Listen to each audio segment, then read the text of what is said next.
Alright, up on deck this time we've got the eFlite Spitfire from Horizon Hobby. Beautiful plane. It's 1.2 meter size and got a 5-blade prop on it. When I got this, the prop was severely out of balance and it had a tremendous wobble, and hopefully you can see that now. I took it off and took the time to balance it. It took probably a good 20 minutes because it was off pretty good, bad. Just gradually sanded off a little bit on each heavy spot until it trued up. You can see now it just is beautiful, spinning true. Sounds good. Before it had a real loud sound to it. You actually thought it had a gas engine in it. It was making so much noise. So now it's a lot more quiet. And that yellow, hopefully it shows up in the video, but those yellow tips just looks beautiful in person. I mean, it's like it's a solid yellow hologram spinning around it. All right, here we go. Coming out on high rates on everything. All right, coming out on AS3X. Safe mode is off. Winds out of the north. We will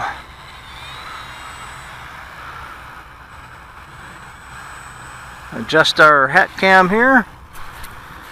Sorry about the bouncing around. Alright, here we go. Spitfire. This is flying out on a 2200 4S battery. Gears are up. That was with no flaps, by the way. With the breeze, didn't really need it.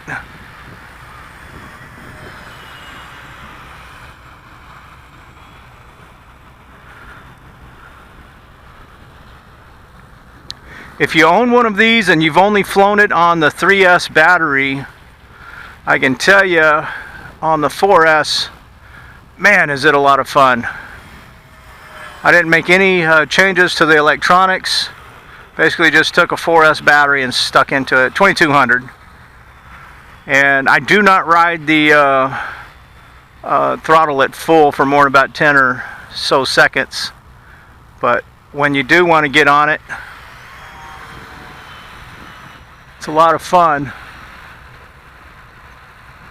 Didn't quite run out there, still had some throttle left to it, but I came off of it just so it didn't get too far out of sight.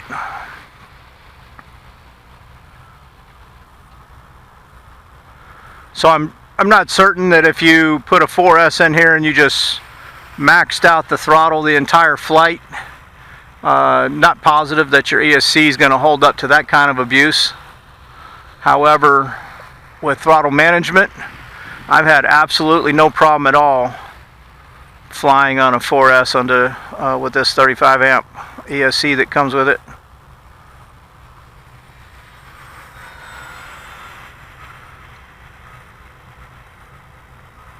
I think I may have shared this story before, but I had purchased this plane and actually had it close to a year in the box.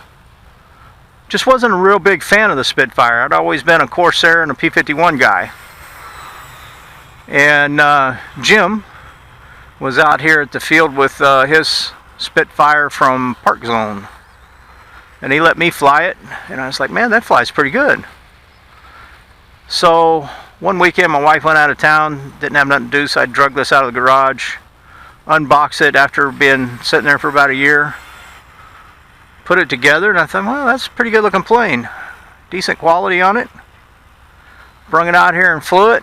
And second flight, well, first flight I really liked it.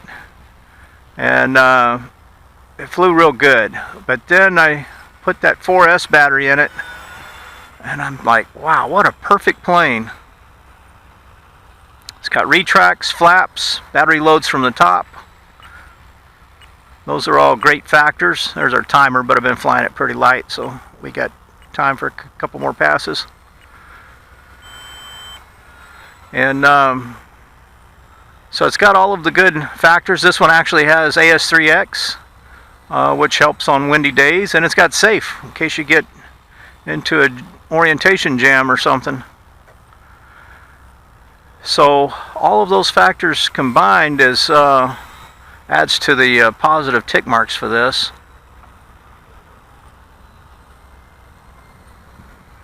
Drawbacks. Suspension is static. There's no compression struts. I've gotten to where I really like planes with compression struts on them.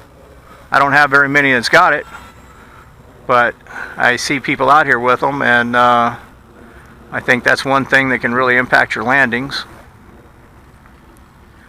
The gears are very close together on this, so you have to be mindful when you land. You want your wing to be level, and you don't want to turn too sharp. Otherwise you'll drag a wingtip.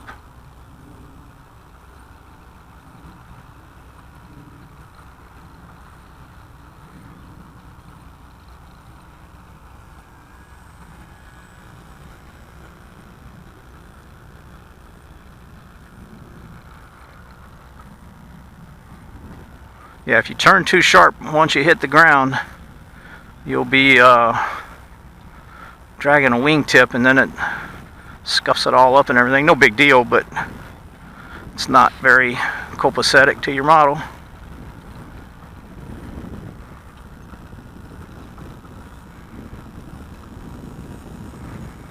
And on that, you can see we landed actually with the wind. You can see the flag over there, hopefully. That wasn't an accident. It was just at the time when I was making the landing, it was very, very light wind, so I didn't think it was that big of a deal. Alright, there it is, Spitfire.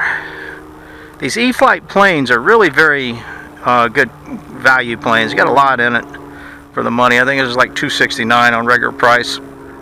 Shop the sales, they'll put it on for a $30 off right now. Matter of fact, they got a $30 coupon foam.